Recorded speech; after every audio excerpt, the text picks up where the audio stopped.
질의에 앞서서 여야 복지위원님들께 일명 신해철법으로 알려져 있는 의료사고 피해 구제 및 의료 분쟁 조정에 관한 법률 일부 개정안에 적극적인 심의를 요청드리고자 합니다. 아시다시피 이 법이 2년 전인 2014년 3월 28일 발의되고 그해 4월 11일 복지위원회 전체 회의에 상정되어 대체 토론 후에 법안 소위로 회부되었습니다. 그렇지만 그 이후 현재까지 단 한 차례도 논의된 바가 없습니다. 다행스럽게 내일 법안 소위원회에서 심의할 예정입니다. 핵심 쟁점은 자동 조정 절차 개시입니다. 의사협회 등 관련 단체들이 우려하시는 부분들 잘 알고 있습니다. 법안 심의 과정에서 서로 대화를 통해서 입장을 좁힐 수 있다고 생각합니다. 법안 소위 위원님들과 복지부에 적극적인 역할을 부탁드립니다. 그리고 위원장님께도 내일 법안 소위에서 합의가 도출되지 않을 경우에 폭넓은 의견 수렴을 위한 상임위 차원의 공청회 개최를 부탁드립니다. 지카 바이러스 대응에 대한 말씀을 드리겠습니다. 지난해 우리 사회를 강타했던 메르스 사태를 반면 교사로 삼아서 브라질 등 중남미 지역을 중심으로 확산되고 있는 지카 바이러스에 대한 대응 철저히 해야 한다는 말씀 다시 한 번 더 드리겠습니다. 다른 많은 의원분들 지금까지 많은 질의를 하셔서 중복될 수가 있겠습니다만 하나씩 정리 차원에서 짚어보도록 하겠습니다.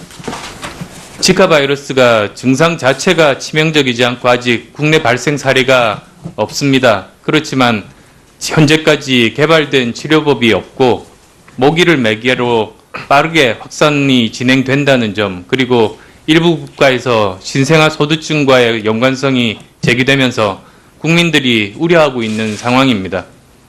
저는 다음 세 가지 이유로 지카 바이러스가 국내에 유입될 가능성이 높을 수 있다고 생각합니다. 첫 번째로 우리나라 중남미 및 동남아시아 지역과의 인적 교류가 아주 빈번하다는 점입니다. 살펴보니까 연간 교류 인원이 브라질 4만 명, 태국 170만 명, 인도네시아 40만 명에 이르고 있습니다. 두 번째로 동남아시아 지역 등에서 감염된 댕기열 환자가 아까도 지적이 있었습니다만 매년 연간 약 200명 정도가 유입되고 있습니다. 그리고 또 이러한 그 댕기열 발생이 증가 양상을 보이고 있습니다.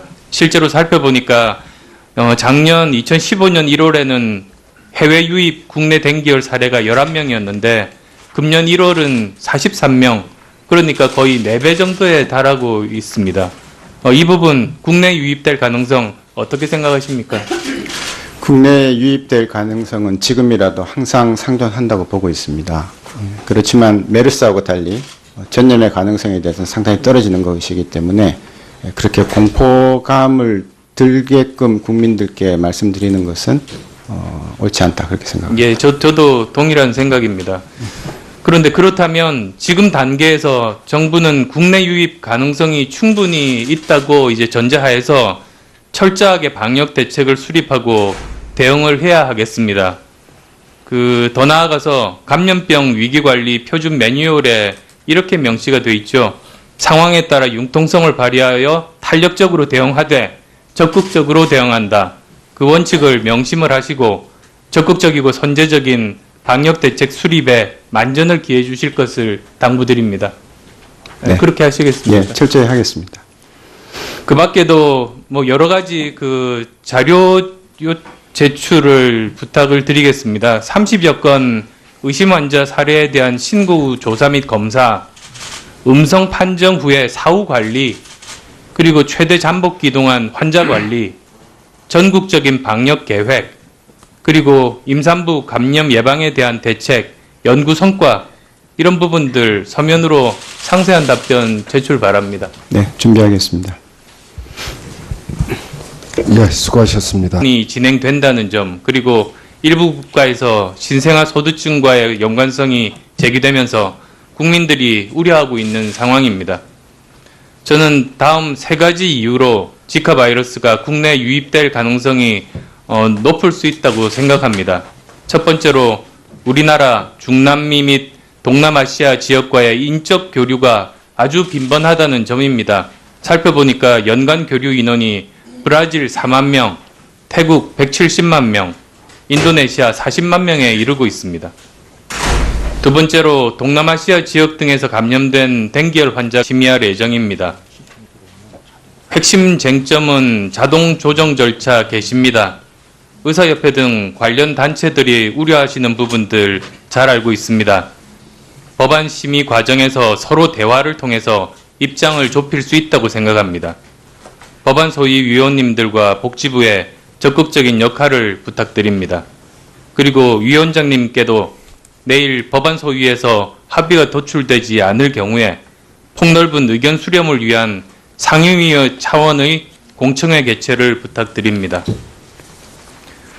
지카 바이러스 대응에 대한 말씀을 드리겠습니다. 지난해 우리 사회를 강타했던 메르스 사태를 반면 교사로 삼아서 브라질 등 중남미 지역을 중심으로 확산되고 있는 지카 바이러스에 대한 대응 철저히 해야 한다는 말씀 다시 한 번 더 드리겠습니다.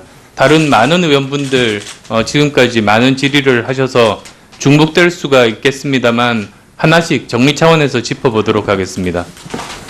지카 바이러스가 증상 자체가 치명적이지 않고 아직 국내 발생 사례가 없습니다. 그렇지만 현재까지 개발된 치료법이 없고 모기를 매개로 빠르게 확산. 질의에 앞서서 여야 복지위원님들께 일명 신해철법으로 알려져 있는 의료사고 피해 구제 및 의료 분쟁 조정에 관한 법률 일부 개정안에 적극적인 심의를 요청드리고자 합니다.